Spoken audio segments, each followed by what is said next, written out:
And now, And now, your host of yeah, the the evening, evening, the Rolling the Rolling Stones. Stones. Good I'm job. new at this. We did that okay.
That was fun. Gotta love live. Can you hear me, Chris? Yeah, I could hear you. I was like, "What happened? Is everything okay?" I just text you like, Everything's "We good?" first time I've used the intro in a live video, so we're learning as we go. So, hi everyone. Without making the intro longer than it needs to be, welcome to Mike the Beast Benson YouTube channel. Thank you everyone for tuning in. I see we have a few people watching. Thank you. Hopefully some more come in. If not, we're ready to have a good time. So, without me talking anymore, I'd like to introduce someone I've known for the last 5-6 years, and he's one of Lifetime. the biggest Beatle fans that I know, and someone who actually plays lead guitar in my intro song I play before all my videos. And everyone, Chris Varanko. Chris, thanks for joining today. Hey guys, and I actually wanted to talk to you about that intro song. I was like, "Is that what you did with that?" We worked so hard on that, and I haven't seen anything about it. Like, when are you dropping your stuff? A magician never reveals all his secrets, so something's coming. Okay. And am I Okay. gonna be part of that something? Yeah, sure. Great. I mean, Alrighty. I got a whole thing of guitars back here, and a new amplifier that needs to be used live at least once.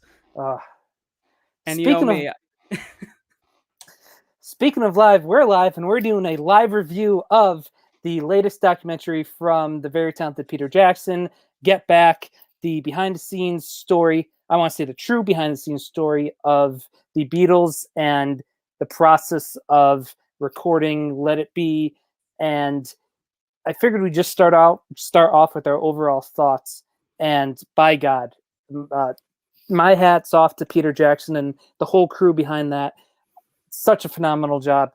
And it's almost tough to begin where to begin with this. But the Beatles are my number one favorite band. I'm sure it's the same for you. I know it's the same for you. And when they dropped the first trailer, I knew this was going to be something amazing, once in a lifetime. And watching it, and I broke this up. It was in 3 parts. I kind of viewed it in 8. I wanted to, take my time, watch, what I needed to watch, let it all sink in and then move on. And by God, just watching 4 of the most talented musicians to ever live and all in the same band, it was just phenomenal. I learned so much from this documentary. It was awesome seeing the 4 guys not only play together, but come up with these classic songs from scratch, while in the meantime also helping each other out with different parts of each songs, doing quick covers of other yeah, songs, and just goofing around was just awesome. And the Rooftop Scene, I'll just leave it at that. We'll definitely get to that. yeah. That's just, this thing blew me away. Chris, how about you?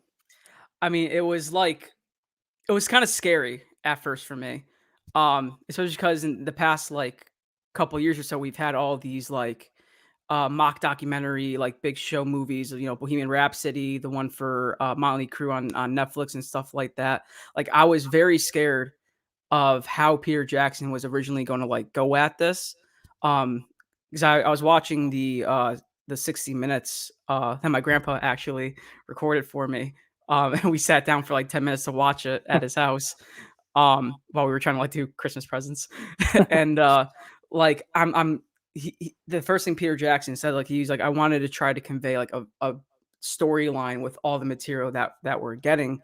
And my fear was like, oh man, is he gonna like kind of sugarcoat a lot of the tension and the drama that was really like, what they talked about in books and stuff around that era.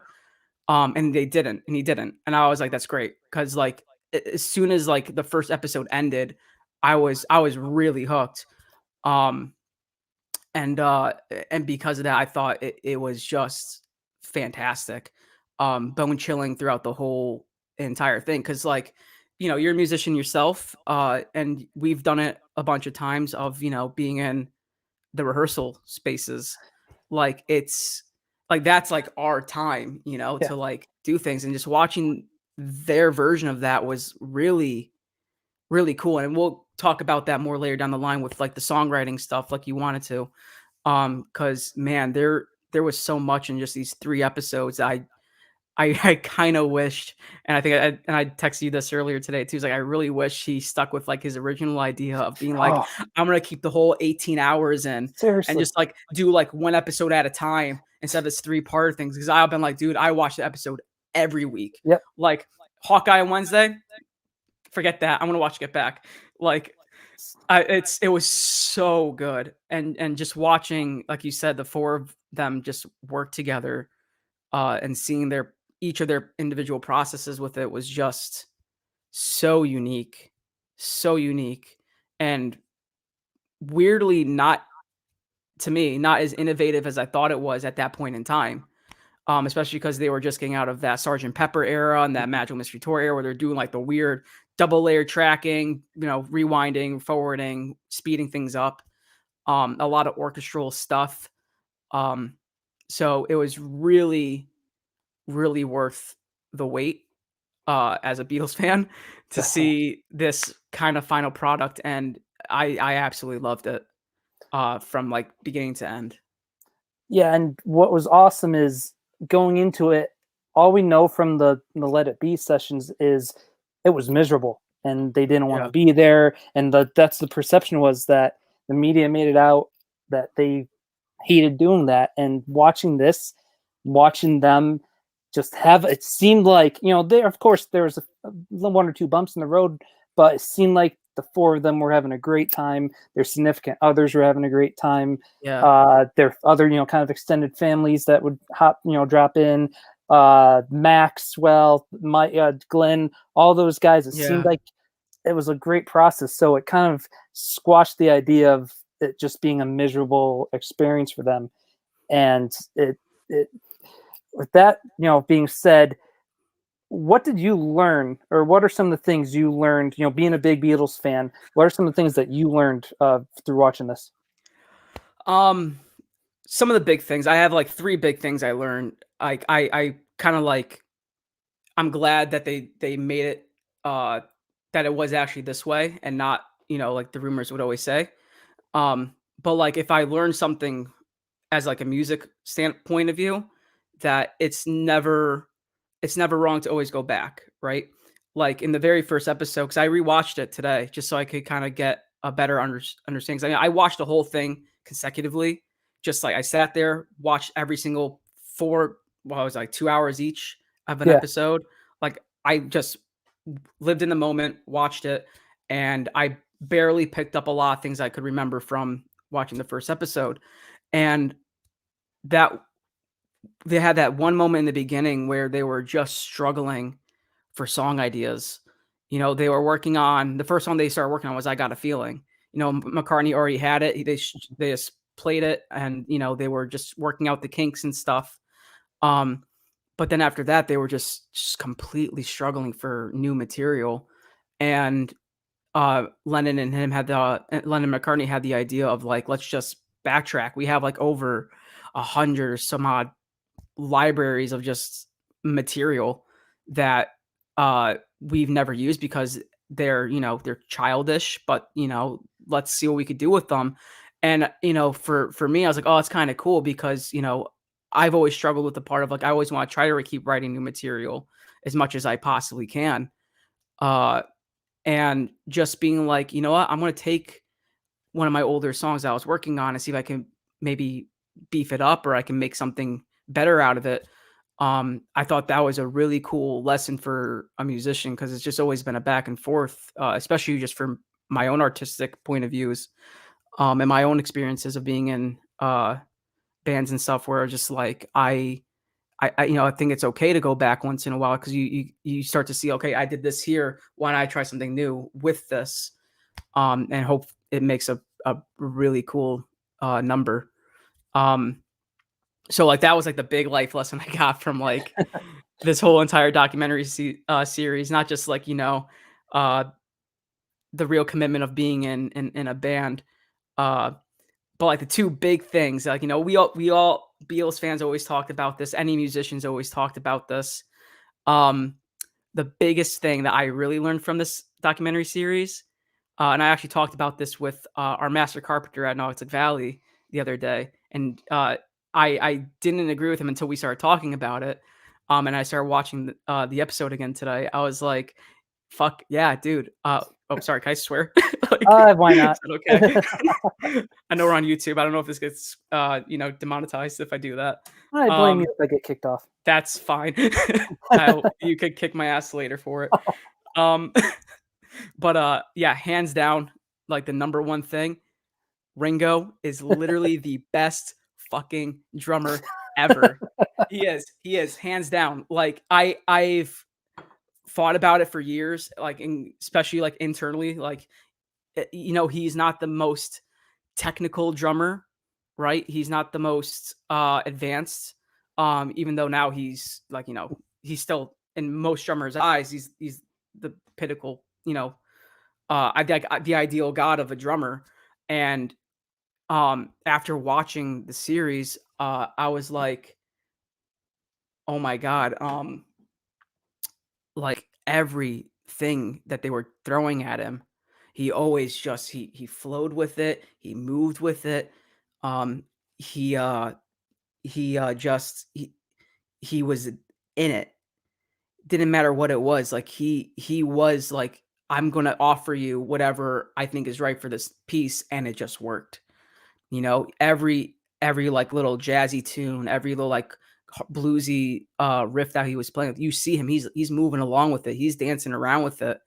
And that's when I really loved and realized that like, yeah, this dude is the drummer. Sorry, that was like awful grammar. um but like, yeah, he's a drummer for the song, right? And I think that's the best type of drummer in the world. Like if you could sit down in a song, live with it, and just be able to make it better with just a simple beat, dude, like that, you're in the words of David Grohl, because he said this about Ringo Starr, dude, you're a fucking badass. If you could go like this, like a simple like tom beat, and make people dance, like that's cool. Yeah. That's so cool. And this documentary really showed it, especially because like he was the one that was more focused out of all of them, because he would show up on time, he would take it seriously, he'll throw a song in there just for the hell of it, to see if they would start making something out of it. And they were just like, and he was just like, yeah, I'm the drummer for the Beatles, and I'm gonna make people know that that is true. And before you go to your third point, just watching the documentary, and when they would take stops and breaks from a take, he's still going. They're talking and he's Yeah. still playing. He's keeping the beat Yeah. going. I've never noticed. Obviously, we haven't seen a lot of things like this, but to see just him, like you see, just doesn't miss a beat. He's going Yeah. until like he's talked to or they restart officially. And so I thought that was cool to see. That just I echo everything you just said. Yeah. Like he just, out of all four of them, he just blew me away the most. Yeah, like I admire that man more than I ever have in my entire life now. Thanks to you, Peter Jackson.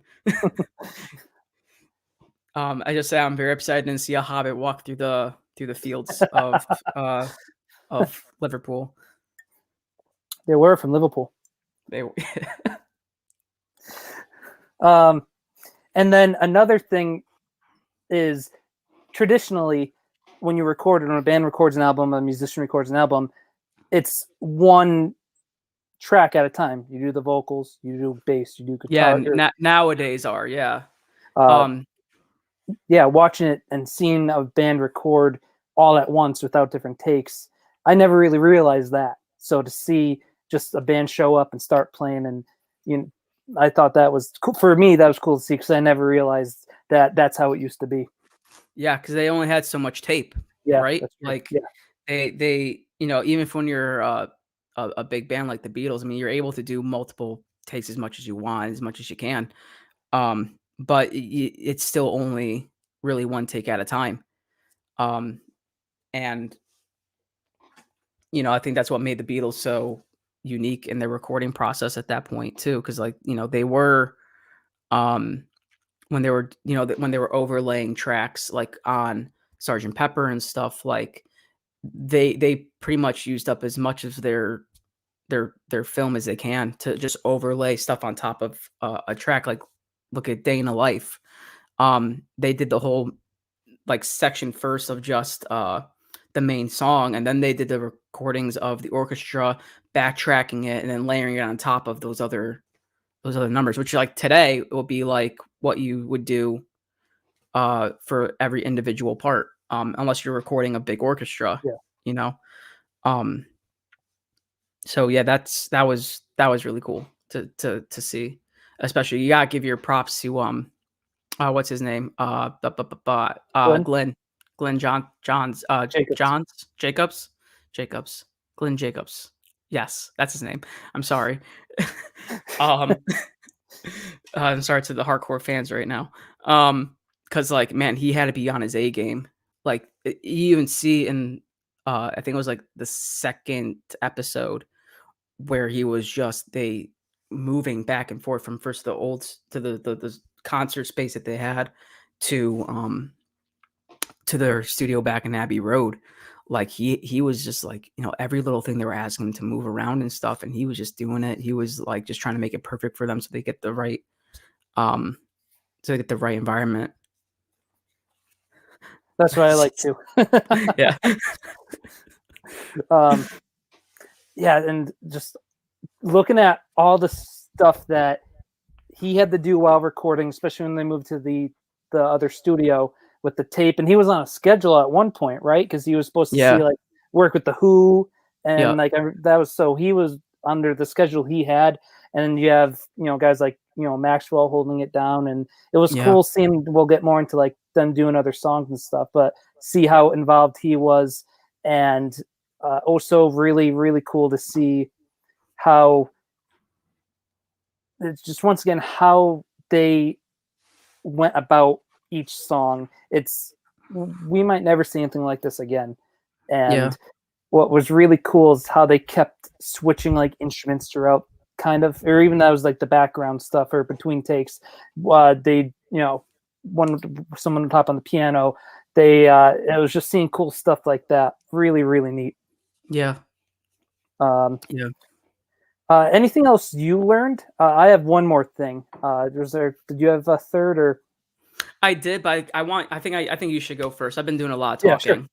Um, Um, and this was more of a question that I kind of found out even more after. But watching the documentary, I noticed how it looked like not only were they playing songs from Abbey Road, but learning them and showing them off for the first time. Like yeah. Ringo, when showing up early and showing George, Octopus's Garden, and George Yeah, that helping was a him with really that. cool moment. And That was a really cool. I love that song too, to see like the birth of that Yeah. song. But then I'm also thinking like, wait, that's off of Abbey Road, and then Maxwell Silverhammer, that's off, and that was also another cool part. That was Yeah, where off he Abbey came with Road. the anvil. Yeah. Yeah. Uh, so then after I finished watching, I texted you, "Hey, I thought so. Were some of these songs revisited or not finished?" And what you told me that, and I'll kind of let you go into what you told me. Yeah, like those we forget that like that whole rooftop concert was like right in between actually when they were finishing some recordings and they were finishing up their set lists for this concert. Um, Abbey Road was actually supposed to be was that last big grand finale album, uh, and it's portrayed that way. And I think it was most likely because, and I don't know the full historic background. This is just my assumption of just just listening to all their stuff and going through all their history of just recording. That their live stuff didn't get released until after Abbey Road came out. Um, and that had to be with just like the dynamics of both styles of recording because all was in studio. Most of Let It Be was done on the rooftop live. Like I think 50% of those tracks were done on the rooftop on like if you get the compact disc of it. Yeah. It's the vinyls are not the same as the compact CDs. Song listing wise, but I think most of that is done on the rooftop. Uh, Get Back, Don't Let Me Down, Dig a Pony, Have you got a feeling? and I Got a Feeling, and I forget the other one, but there was a couple. Oh, I Me Mine was Oh also yeah, done yeah. on the rooftop. Um, there was a couple, and I think that's why it came before that Let It Be album became after uh, Eddie. Abbey Road, but they were working on them consecutively at a time. Because at that point they were already, like you saw in the documentary, they were writing like songs were finally coming like out of the wazoo. It was just one after another. Um, so kind of transitioning now. One thing I just thought was cool, and I mentioned it in my overall thoughts when you kind of just said it. Watching these songs, the birth of some of these songs, and I'll start with "Let It Be," which is one of my all-time favorite. Could be a top 5, if not 3, favorite Beatles song. Mhm. That was just almost created in the background of the production people talking about John and Yoko about lights for at the time, because another thing was it was going to be a movie, it was going to be a TV show, it was going to be like a Yep. huge giant spectacular show. And so I forgot who said it, but someone was like, just show ring just show oh no, that sort of type of thing. So like watching John involved in that kind of talk was just funny because you could Yeah. tell he was just like whatever. And then in the Yeah. background you hear the piano, and if you have a good enough ear, you even hear Paul sing like start singing the words to Let It Be. And then Yeah. another cool thing throughout when they were creating these songs, I loved hearing vocalizing. So you'd be like, when I Yeah. find my so it's that kind of stuff is cool.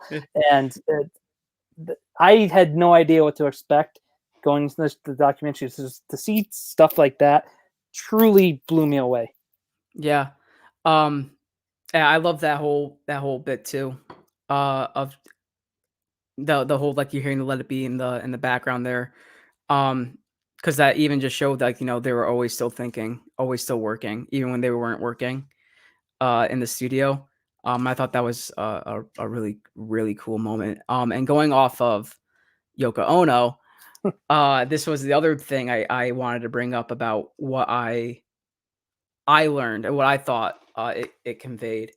Because the biggest controversial question of all time as well, besides is Ringo the best drummer, was did Yoko break up the band? Right? Was it Yoko's fault that she broke up the band? And after like watching this whole documentary and I think was it the first episode? No, the second episode where they're in that little group with uh George Martin, Paul McCartney, Linda, Ringo, and I forget, I think it was Maxwell was in there as well. Um I can't remember the whole party, but they were already talking about like, man, Yoko is taking over, John, he's the one that's, taking him away from all of this.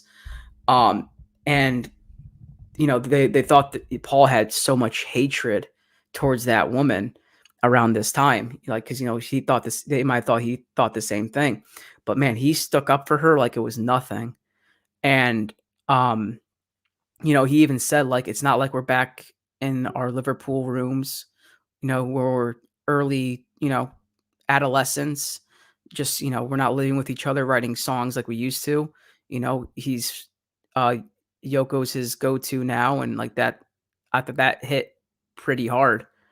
And like I thought that proved that, yeah, that's there was no hatred there. He respected that woman like 10 times, like then like his own wife. Yeah. Um and I thought that was just uh an eye opener for, I hope not just me, and I hope for a bunch of other people too. Is like, you know, the dude was madly in love with that woman. And and Paul knew that, Ringo knew that, and they were totally fine with it. And another cool moment was uh, when there's the meeting when I think it was the my see I if I had time I would watch it again too. So it was the meeting. It was right when George was like just left, and John was kind of like, "Well, I'm out Yeah. of here." And before they, and please correct me if I'm wrong, before they ended up all going to John's house, George's house, John, even though there was just audio, the conversation between John and Paul, that was incredible. Yeah. Like Yeah. another thing I completely did not expect to hear. Yeah, like when John was like basically knocking down Paul's ego for Yeah. like most of the 5 minutes. And Paul Um was like telling him, lead the pretty much you be the leader, and Paul, yeah, tell. like you were the leader before. Why aren't you the leader now? That whole, yeah, and I actually, I as I rewatched the first episode, um, and you could correct me if I'm wrong on this too, because I just now everything's connecting together. Yeah. Uh, that this that had to do with, I think that had to do with Brian Epstein's death. Uh, like, where they were really just struggling to find control, trying to find uh just discipline. Like, yeah, like Paul said, like, when they sat down, they were just struggling to get like a feel for Get Back. Yep. They were just trying to get an idea of like where the song was going to head, Hmm. just musically, not even lyrically yet. Hmm. Um, like Paul even said, like, we don't have Brian anymore. Uh, and yeah, like they, uh, that was, I don't get that, but that's funny. Um, you can have the Mason lamps. I don't even know where they are. Um, Manson. oh, Manson. Sorry, I'm dyslexic. Uh, no, I'm not. I'm just tired. Puppies are tiring. um, but yeah, like he even said, like, we don't have that discipline anymore that we used to get. Like, they used to be told, like, come to this place, you're going to dress like this, you're going to go off and do that. And they had a person to tell them what to do when you're in the studio. They were like, show up to studio time this hour, you're going to work on these songs, and you're going to get this going. And I think that because he just died like not even a year ago before they started doing something. Yeah, that was one of the first like subtitles they showed in the film. It was Yeah. like right when they were like showing the footage of them setting up for Yeah. the first session, and they mentioned that his passing. Yeah, I thought that was just an overpass, like a quick group, a quick like recap of like the whole early tour years. Um, but then like that there was that connection. Like my ear literally tuned in at that one point in time. Uh, because at that, 'cause, you love the whole thing I loved about that documentary is that there's just so many songs playing at once. You could Oh just yeah. tune out. You could just Yeah, tune out for a little seriously. bit, and like you could just listen to them play. Yeah. Um, but like my ear tuned in that right moment, and I was just like, wow, I'd never even thought of that. Like, so yeah, because he did really like father them, like, and directed them to be where they are now. Hmm. So that I gotta believe that just why Paul would act that way, why John would act the way that he was, because they don't have that father figure anymore in the music Hmm. business, like dictating them where they're going. Uh, so like, yeah, that whole moment was just wild.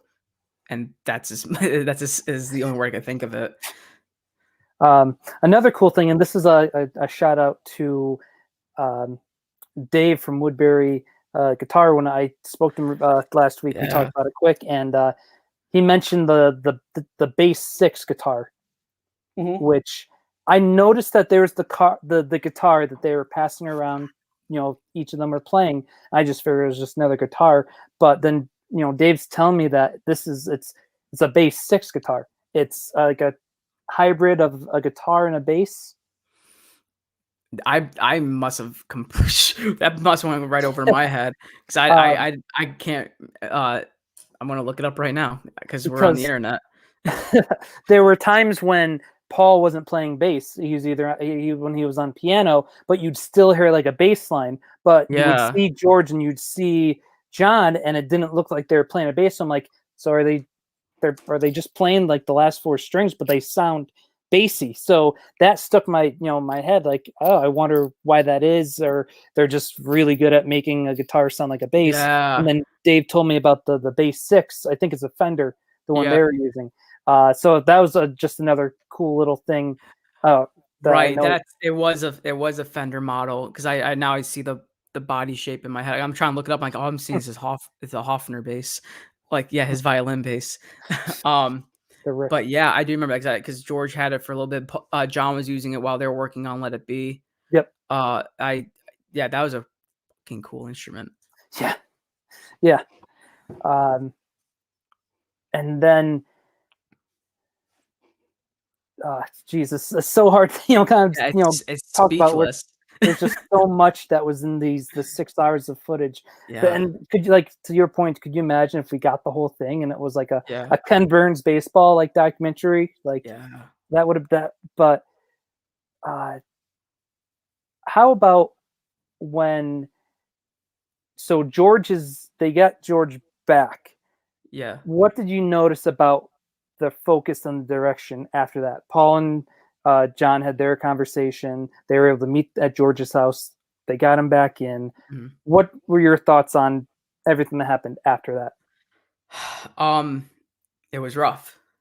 It was really rough because like now, and I'm glad Peter Jackson set it up that way because like you really felt uncomfortable.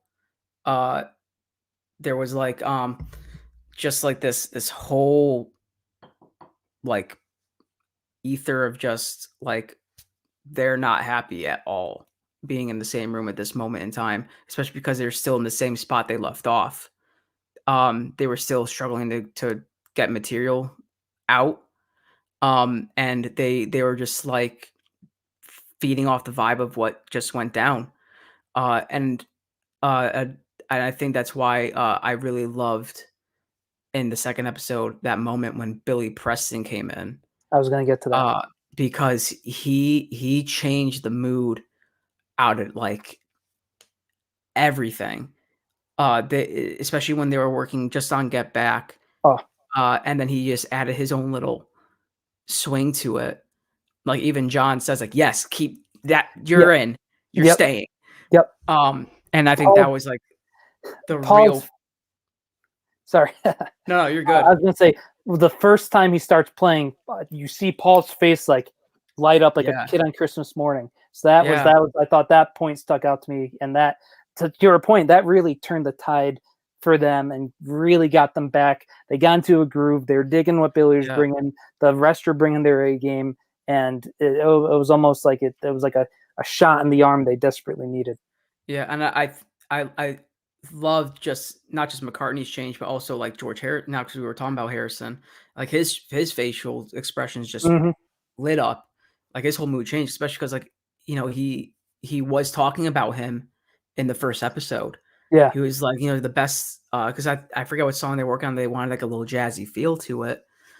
He was like, I went to go see, one of the best jazz concerts he's ever saw was a Ray Charles concert. And he's like, this young kid, Billy Preston, came on and he just, did his thing and it was really cool. And the fact that he came in afterwards and like George here's like, see, I told you, like this is what we kind of needed, like another just another backbone of a musician just to push us forward. um, and then um, then they had the big move to the bigger space, or yeah, the They bigger went back. studio. They went back to Abbey Yeah, Road. they went back to Abbey, and that was also, you could tell the tonal shift there. They seemed like they were Yeah. all really in good mood after that. I love the jesting they did with Glenn in all the just when they were like, "We're ready. Are you ready?" Yeah. It was all that stuff was Yeah. great. And then there was the moment when Linda brought her daughter, and it was she was vocalizing, and John was just like, "Oh, Yoko," or something, and like that Yeah. stuff was all cool. And they really, once again, they really seemed like they were having a good time with one another. And Yeah. just when they are covering you, they start just going into Elvis, or they start going Yeah. into all these classic songs. Some And Bob Dylan, some like, whatever they were. Benny, not Benny King, yeah, Yeah, Benny um, King. Benny King. And what was neat was Get Back started as like a huge those original lyrics that Paul came up with on the spot. Yeah. Was like a big protest song, and Oh to yeah, I was see gonna how say, that, can we talk about that? yes, Like the whole like evolution of just the song Get Back was unreal.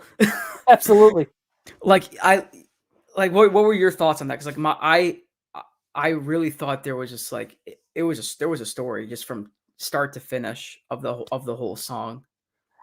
yeah, it was because it was pretty much like a big political anti everything that was going on at the time.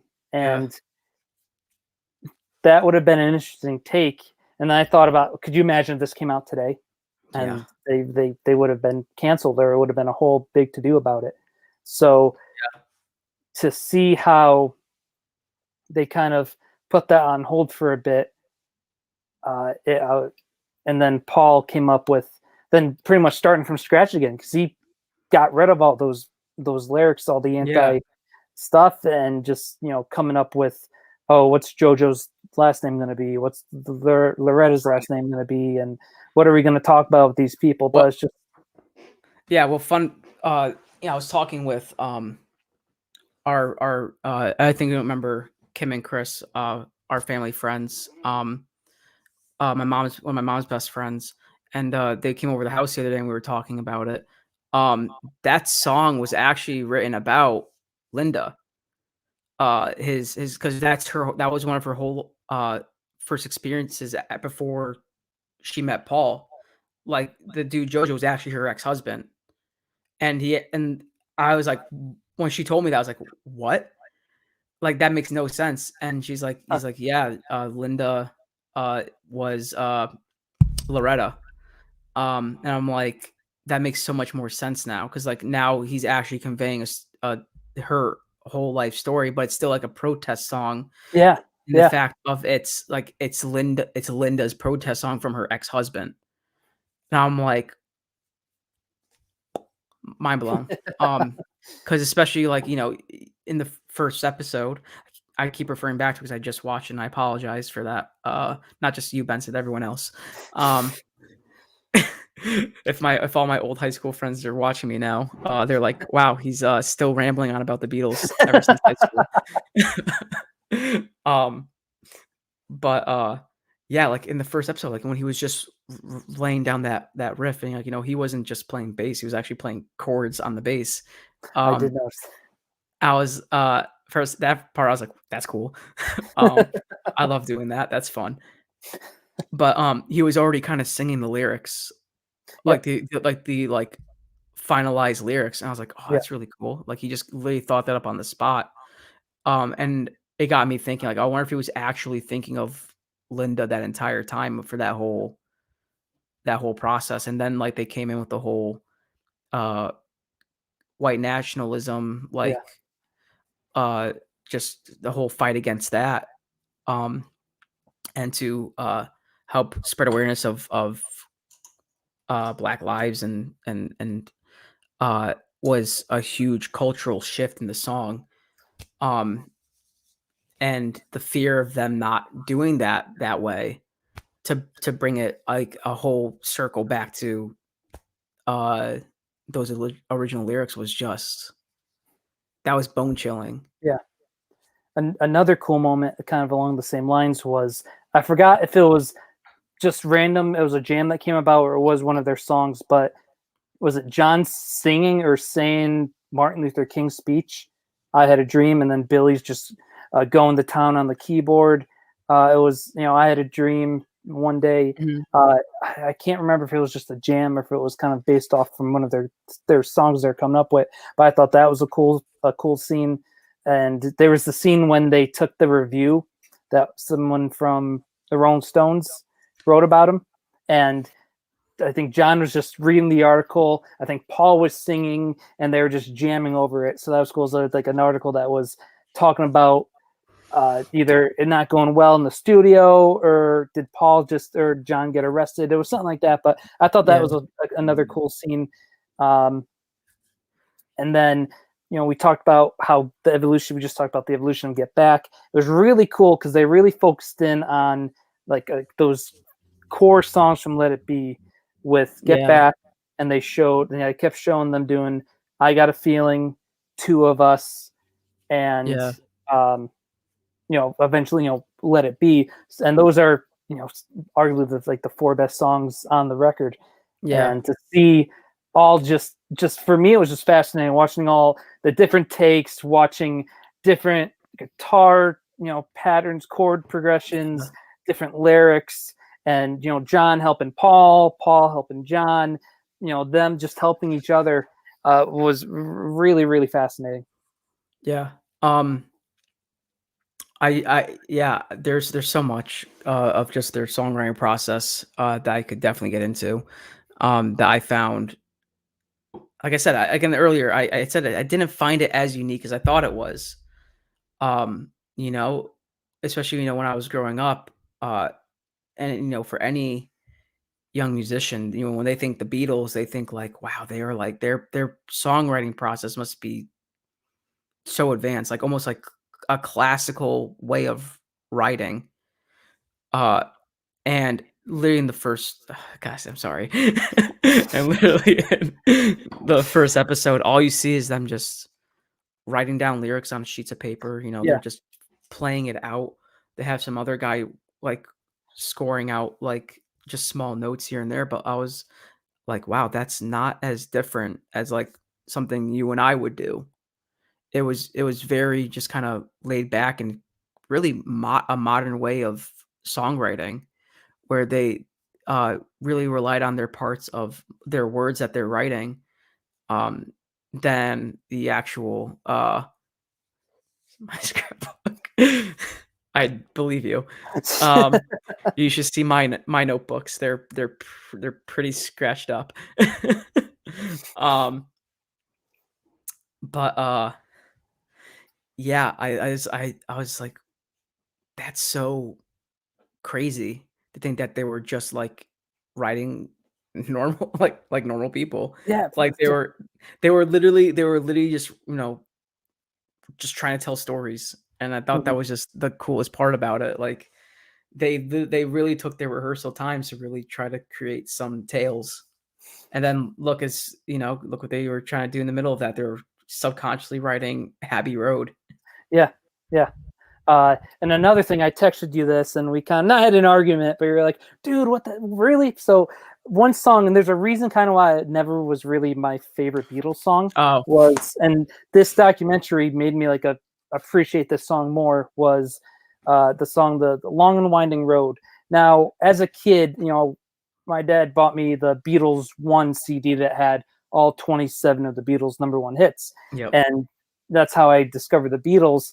And I would listen to that, and then the thing that the song the CD ends with a long winding road. So as a kid, you're hearing like "Love, Love Me Do" and "Paperback Writer." I won't sing that much longer, but you hear all these like just awesome melodies and progressions and guitar solos, and then Yeah. to end it. And once again, as a kid, just really getting into music, it ends with kind of once again.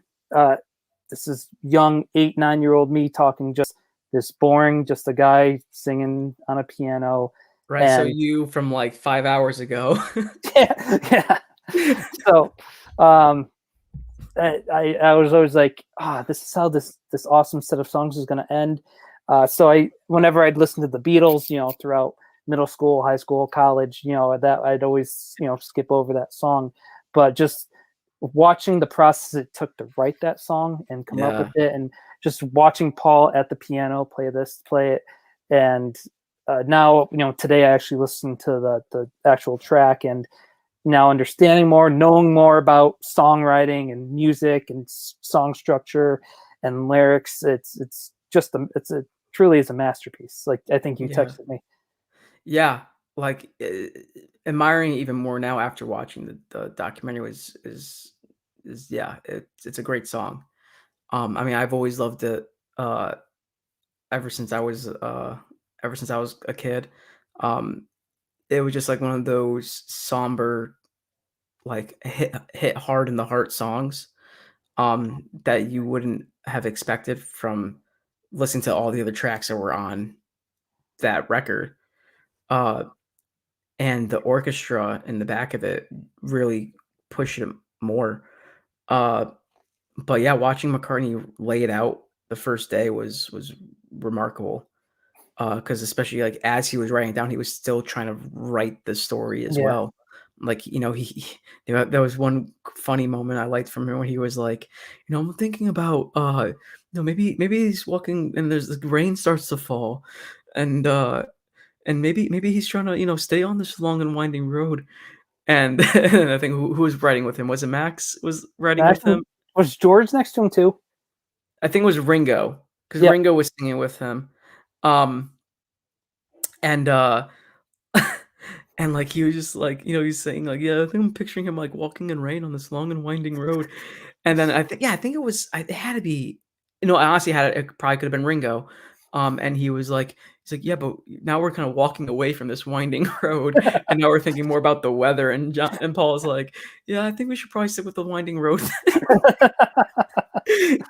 And I'm like and I'm just like, "Wow, yeah, there's still a lot of," and, like you said in the beginning, there was a lot of laughter, there was a lot of joy still in this. No, it wasn't as dark as people thought it was, and I thought that moment was a pretty good example because, like, John was trying or not, Paul was trying to write a really sad song, and then all of a sudden they were like, "Yeah, but we Weather. should probably talk about the weather."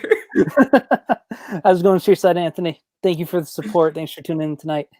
Um, and then it's just I wish I could remember exact things, but just John in particular, just watching him have a blast with it and doing all Yeah, the making the funny faces, coming up with like funny lyrics, joking around. yeah, And I thought during the credits when they're showing "Let It Be," the and it's cool because it was the actual version that got picked for the album. They yeah, showed John and he's mouthing the whole thing. Sometimes yeah, it's just like sarcastically like "Let it be," like, so that I thought that was just awesome to see. And it's just like what you love about what I loved about being in bands, and you were in pretty much all my serious bands, just the goof, the camaraderie, the goofing around. And yeah, I'm not saying and I know you wouldn't say they were anything close to the Beatles, but it's just part of the fun of it. And especially working on an album a few before COVID in our buddy Ed's studio, just the downtime and just the yeah, learning from each other was so in a way. Once again, not saying we're the Beatles, but I yeah, could relate to how the studio, how the CD making process is, and just what it is being surrounded by great musicians. So I could go on, and I wish I could remember and quote specific parts, but once again, it's just really cool seeing them all yeah. downtime, just jamming and having fun. I had a question, and I don't know, it might have been around the same time where they were writing songs from scratch. Um, I hope I have an Yo- answer for it, 'cause I bet you I don't. Yoko had a book, and you never saw the title, but it was like Beatles Complete something. I was Oh, yeah, like, I saw, she passed around to Harrison, and I know yeah, Ringo had it um, for a little bit, and, Karina, hi, I just saw your text. If you're watching this now, you see what I'm wearing? You didn't think I was gonna bring this thing back, did you? old school. My god, old school, I can't even my hands feel weird in the camera. Um, I just lost my train of thought. The, Yeah, it was a complete like discography of the Beatles. Like it was like their book of the time of like these are all the songs they had up at this point. And they were just looking through all their lyrics and stuff and going through all their old songs. uh, cool. That's what I figured, but I thought maybe it was. I was just curious if you knew exactly what it was, but I figured it was something like that. Another fun moment was when they were kind of just goofing around jamming. They were doing like "Please Please Me," but it was Yeah. like John was only saying like one word at a time. It's like Yeah, it last, was like 10 times slower. yeah. I thought like just once again stuff like Please, that. me, yeah. It's such a shame. And I texted you this. You had a funny answer, but you're I almost did. watching it, and it's kind of making you sad and happy at the same time. Just once again, being able to watch John Lennon in a studio, and the same thing with the other guys, Yeah, but just because John and George, what ended up happening, especially with John, yeah. just watching him at his best, and it could, no pun intended, could you imagine what could have happened if we got 40 more years of John Lennon? Yeah, I can imagine. I doubt it will go well. Now You know, I kind of wanted to say, why do you say that? I think, and it's kind of like with Paul McCartney now, right? Like he's got a lot of good songs coming out. Yeah. But I don't know, they're just not as impactful as they were in the times they were in. I think John was just a character that was embedded in that time. And I think with any song he would come out with now wouldn't be as strong as it was back then. And because he was such an innovative and very open person, uh, and with the drive of of Yoko behind him, like I don't think his material would have been as good as it was like for the stuff we have now. And there's something to be said where you see a lot of the classic bands when now, and I noticed a lot of happening, like a lot of the bands from the 70s and the 80s when I was in like middle school were coming out with like their first album in a while, and they were good, but rarely was it like, did they have, hit albums? I know there's exceptions. But I'm just wondering, and there's an interview I found, there's a video I watched, it's not live, it's, a bunch of clips through John's song God. And at the end Mhm. of the song, they found an interview of John, and the interviewer is asking him, "Would you ever rule out, a reunion?" And John said, "I'm paraphrasing, but he said, yeah, sure. He didn't say never. He was more almost like optimistic, like, yeah, if everything went well." It sounded Yeah, like he was for it. And just like with a lot of bands, a lot of people, you need time, you need your space. yeah. Now my question is, I mentioned a lot of these bands come back with their first album and that were big in past decades.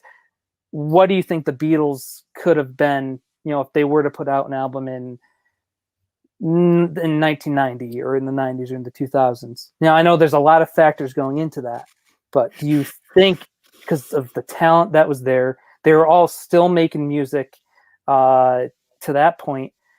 And this is a big, what if? But what, Yeah. in your opinion, being one of the biggest Beatles fans I know, how do you think that would have went? Well, I mean, Paul McCartney pretty much already answered that question for us. He said like, if the Beatles were still around and they were still doing the things that they were doing, basically, take Band on the Run, add more orchestra to it, and add some other cool effects in the background. That's what they were basically working on. So I would have loved to hear more of whatever that was going to be like. But if they ever came back in the 90s, or like even now with like a random album, I bet you, like me, like a hardcore fan yourself, would be 100% into it. But like I don't think the rest of the world, especially the younger generation, would understand like who these people. I mean, and Paul McCartney tried that before. I mean, he did collaborations with a bunch of younger Uh, artists. Remember that let's not time he go came into out that. with Rihanna and Don't say Kanye? it. You said Listen, it. I did. But listen, you know what though? That was a good song. Don't don't I'm sorry. I can't get. I want to because it's Paul and the melody. I for believe. 5 seconds of violin. We got 3 more. I don't know the words, but I know the melody. But I even liked the Dance Tonight, the song where Paul pretty much playing a mandolin the whole time. Oh That's yeah, a and fun song, with great. Natalie Portman in the music video. I need to Here's rewatch. the That's video. Natalie Portman. Yeah. I had to watch that now. So Yeah, and that was like one of the songs I really enjoyed off his new album. On McCartney 3, out now. so I probably should have ended with that question, but I want to go into the big moment. If you ask anyone who's seen it, it's probably their favorite part. And I didn't want to keep this under an hour, within an hour, but don't let that constrict us. The rooftop Sure. scene. Just Yeah, we've all seen the photo, clips, photos, and about it. But yeah, watching what they had to do to get it ready in air quotes, because it still wasn't. They had to be careful how many people and how much weight they had on the yep, top. yep, To them playing and doing the rehearsals, and then getting into the songs and just seeing spectators like not really being able to make out it was the Beatles, like they could only yeah, really hear it, and and then you bring in the whole, the cops there. There's so much going on. It felt like this was a scene in a movie, but it was like yeah, real. This actually happened, yeah, and just once again, we'll never have the opportunity to see, John and George play live. right, So to see those guys, us being, if you were to ask, guitarists, you can play every instrument under the sun. But being a guitarist, what was it? What was it like watching those two guys live on the rooftop playing guitar?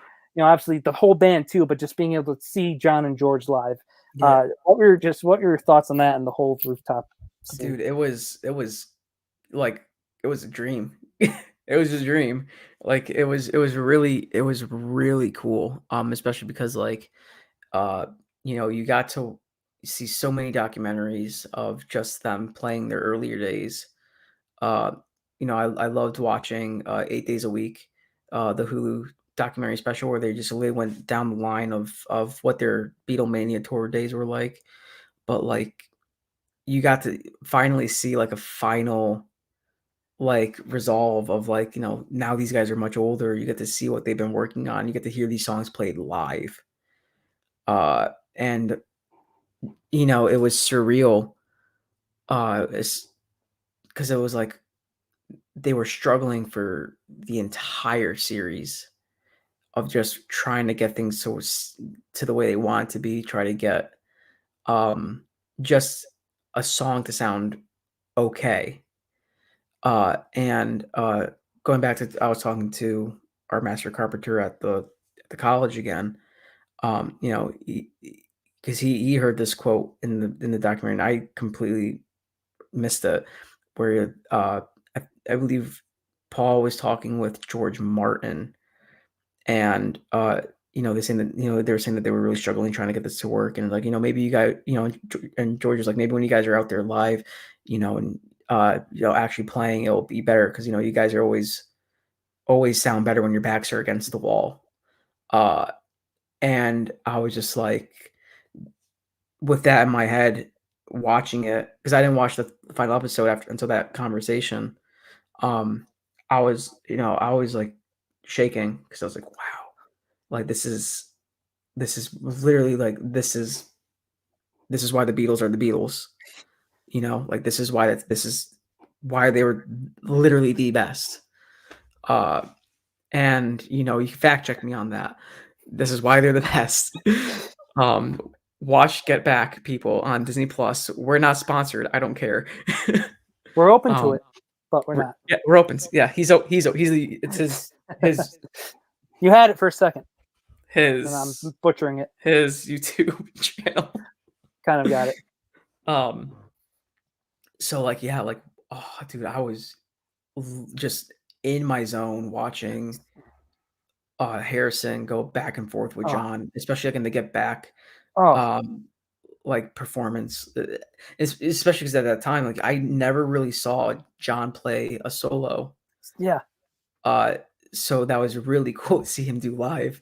Yeah. Because like I mean, I've seen like we've like you said, we've seen little snippets of them playing on the rooftop, and not like a full performance. And that was just really just jaw dropping. And So yeah, that's if I want to see at comic conventions, if comic conventions are happening this summer, I want to see cosplay of the Beatles on the rooftop. yeah, Like yeah, they all wear such distinct outfits, so yeah, that'd be cool. I hadn't looked at those pictures in a while, so I forgot whatever the heck Ringo was wearing in red, George with his green yeah. pants, you had John with the And fur his like coat. both him and Harrison had those like brown tannish fur coats, and Yeah, then there's McCartney who's it's just basically dead at that yeah, point, where he's on his all in tan black, right? black. Yeah, I wasn't really dead. yeah, he's really Um, dead. He's not even a person anymore. but yeah, and just like you said, how it was like a struggle. There were the fun times, but then the George was out of the band, John was almost out of the band at that point, and if that's why I almost felt like a film, like a feature film, because it Yeah, just you got that payoff at the end. Sometimes when you see real life, documentaries, you don't always have that happy ending.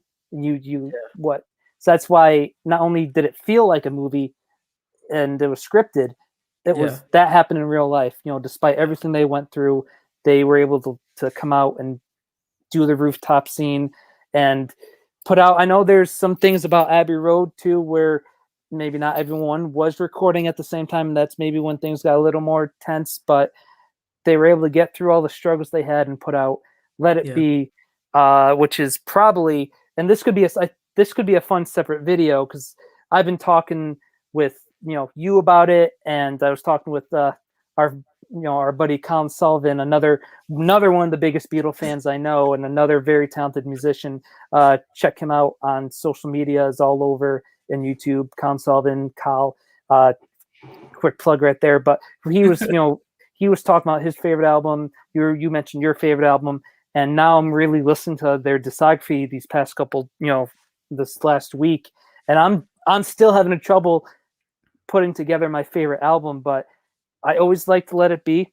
Mhm. I've got the Let It Be Naked CD, Yeah. one Christmas a few years ago. So that's really the first time, because growing up with the Beatles, you only get their number one. And it's amazing. And once again, all these great songs that didn't become number one and Yeah, like all those number one. B-sides. Yeah. All So those B-sides. when Everyone I talks about Let It Be, but no one talks about Norwegian Wood. no, No one talks about Norwegian, like they're all so freaking good. there's no bad, and we were texting about this. There's no bad Beatles record. How many No. bands could say in that period of time, who could even say they put out that many records, could Yeah. put out that many great records? Yeah. And Yeah. it's just It's a great record. great record. Fucking Um, love that movie. But we love you too, Dewey Cox. We love I your almost records too. Even if we just imagine. imagine. Oh, my guitar All gently right. whimpers. I've watched that twice since finishing Let It Get Back, and it's made me. I've laughed even harder the second What, you time. watched Like that, what, Dewey Cox? that scene, Oh, which is probably the best scene in the whole movie. dude. Oh my god. You remember my friend Chris G? Yeah, Yeah, we literally quote that movie like every time we're together. Just that one scene. He's just going, great record. great record. Cracks us up. Like that, I him and write all the Paul, good songs. yeah, then him and Paul start like getting at it, and then there's Dewey's like, "No, no, it's okay, let him go, let him fight it out." Let them work it out. like the Buddhas, they're just like, "No, inner peace." Beatles, stop fighting here in Yeah, India. yeah. With all due respect, Guru, you're the least popular person here, so why don't you not spoken the spoken to? Uh, That so movie good. had like, Watch Beatles Scene Walk Hard extended version if you yeah, guys haven't. Um, it's got Paul Rudd, Jack Black, Justin Long. and who's Uh, Ringo? isn't it Jason Schwartzman? I can't remember how to pronounce his That name last sounds name. familiar, but He was a big SNL star. He was what did he do? He was in Scott Pilgrim versus the World. He played Gideon. Gotcha. That's also a great movie if you haven't seen it. When we're on topic of great movies, Scott Pilgrim versus the World, Great movie. phenomenal, phenomenal. Not as good as the Um, books, but I enjoy it. The um, sound is lit.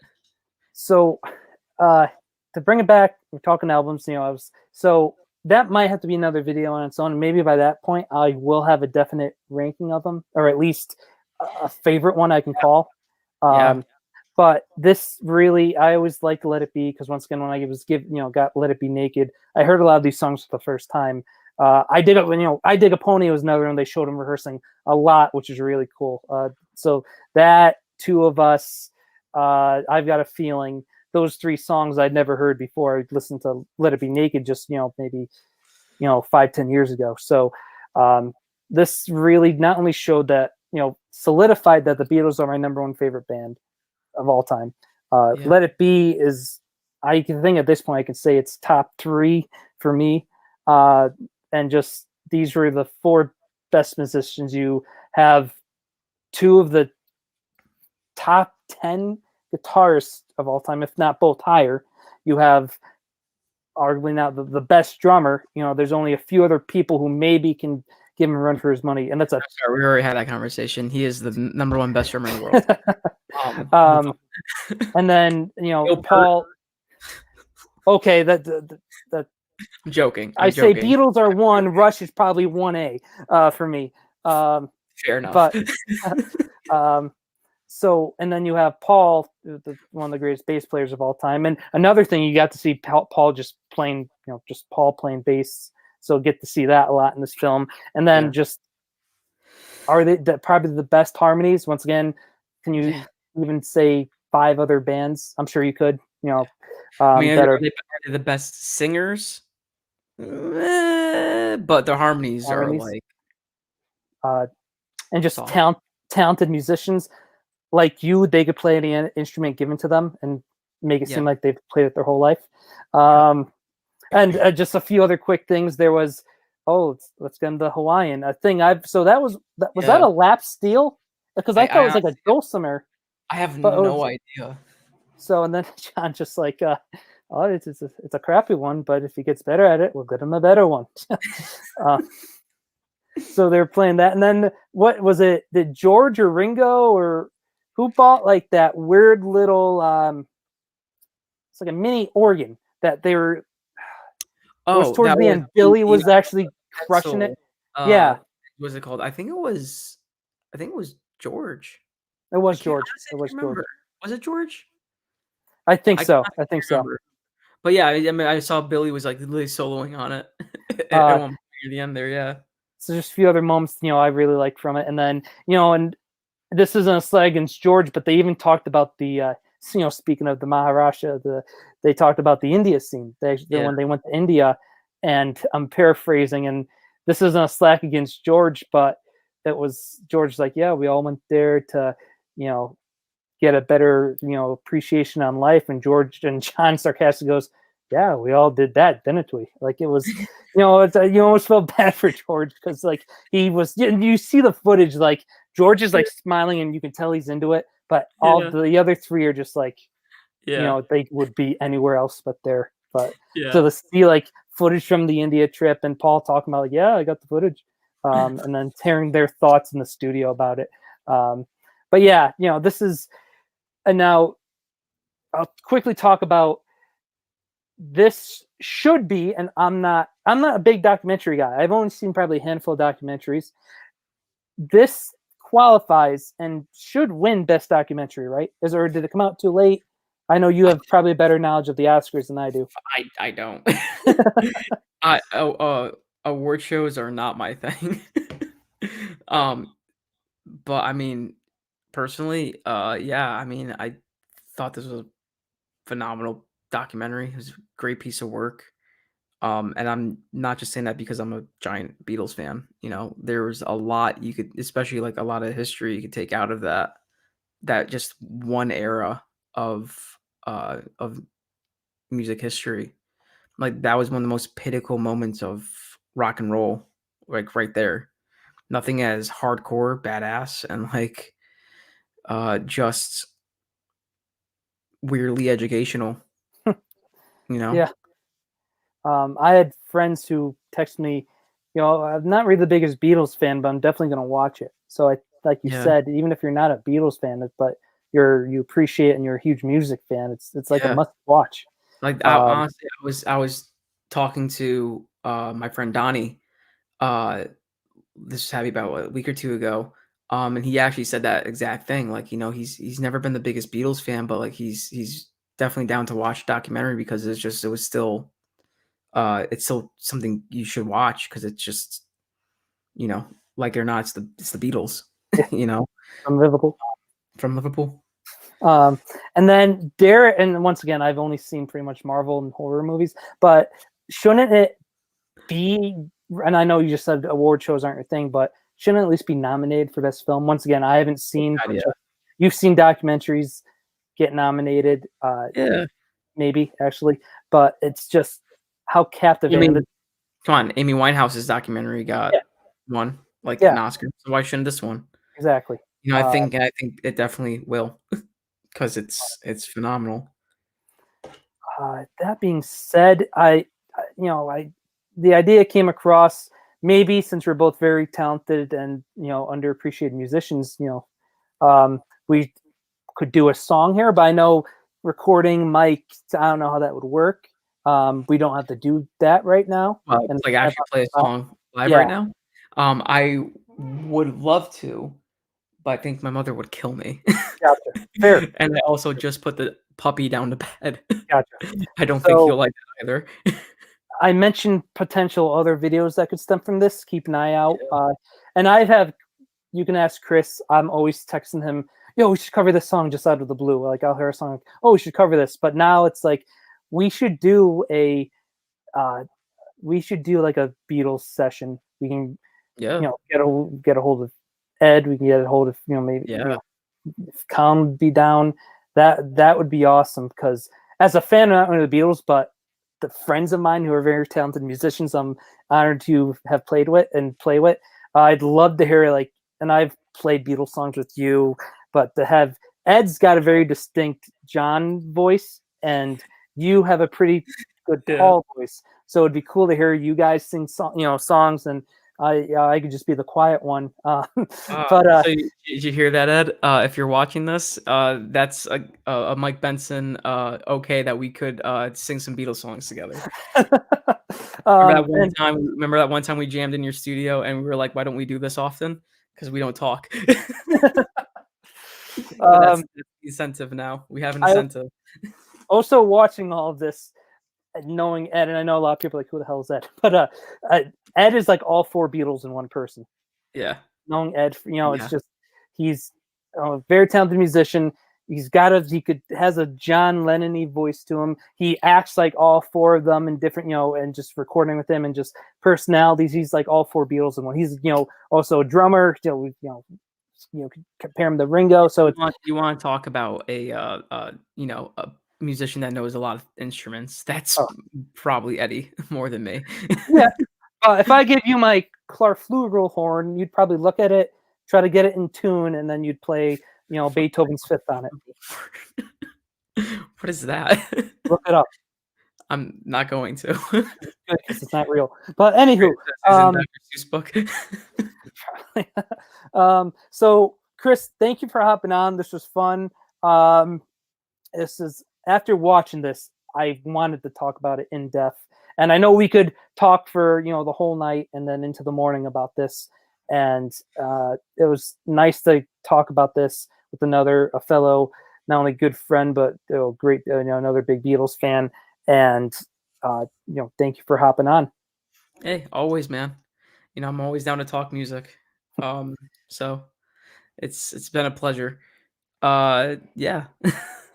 Now you suffered an hour and 14 minutes and 29 seconds with me. How about anything you'd like to plug? I know you've been busy musically a little bit. Yeah, I just came out with a new EP. I'm not a big name yet, but I'm just I do it for fun. I don't look for for much out of it. But you see my name tag there is FALT. That stands for From a Little Town. You can find me on Instagram. You can find me on Facebook.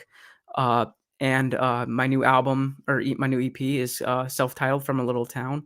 Is out on most streaming services. You can find it on Spotify, Amazon Music, Apple Music, Google Play, or you could purchase it off of Amazon and iTunes. Just search From a Little Town, and you'll see a little, hopefully, a picture of my face. Great record.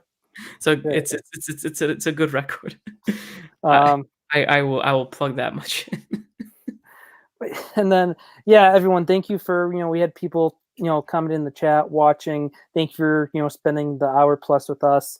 And like I said, I am still going to be doing comic book content, but with like the holidays going along, people are taking breaks, kind of doing different, videos. I thought this would be fun being a big Beatles fan. And yeah, keep an eye out for not only more comic book stuff, but like we kind of teased, it'd be cool to do our favorite, ranking or our top Beatles albums. And once again, if we could get a session with, Chris and I, Ed and Colin, once again, you guys are like, who are these? Check out, Ed Golden. He's got some great musics on there.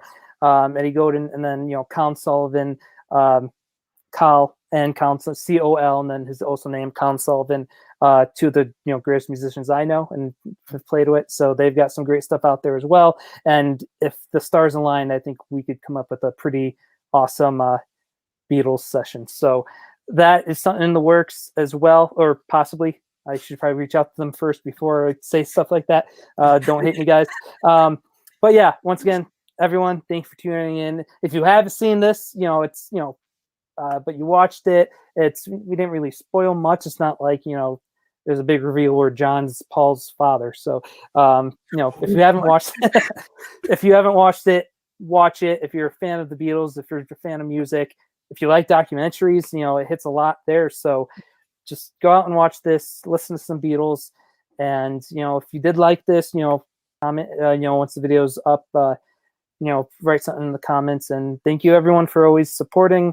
Follow me on Instagram, Mike B's Best Comics, and keep sharing, liking, subscribing, commenting. Take it easy, everybody. And go Beatles. See you guys.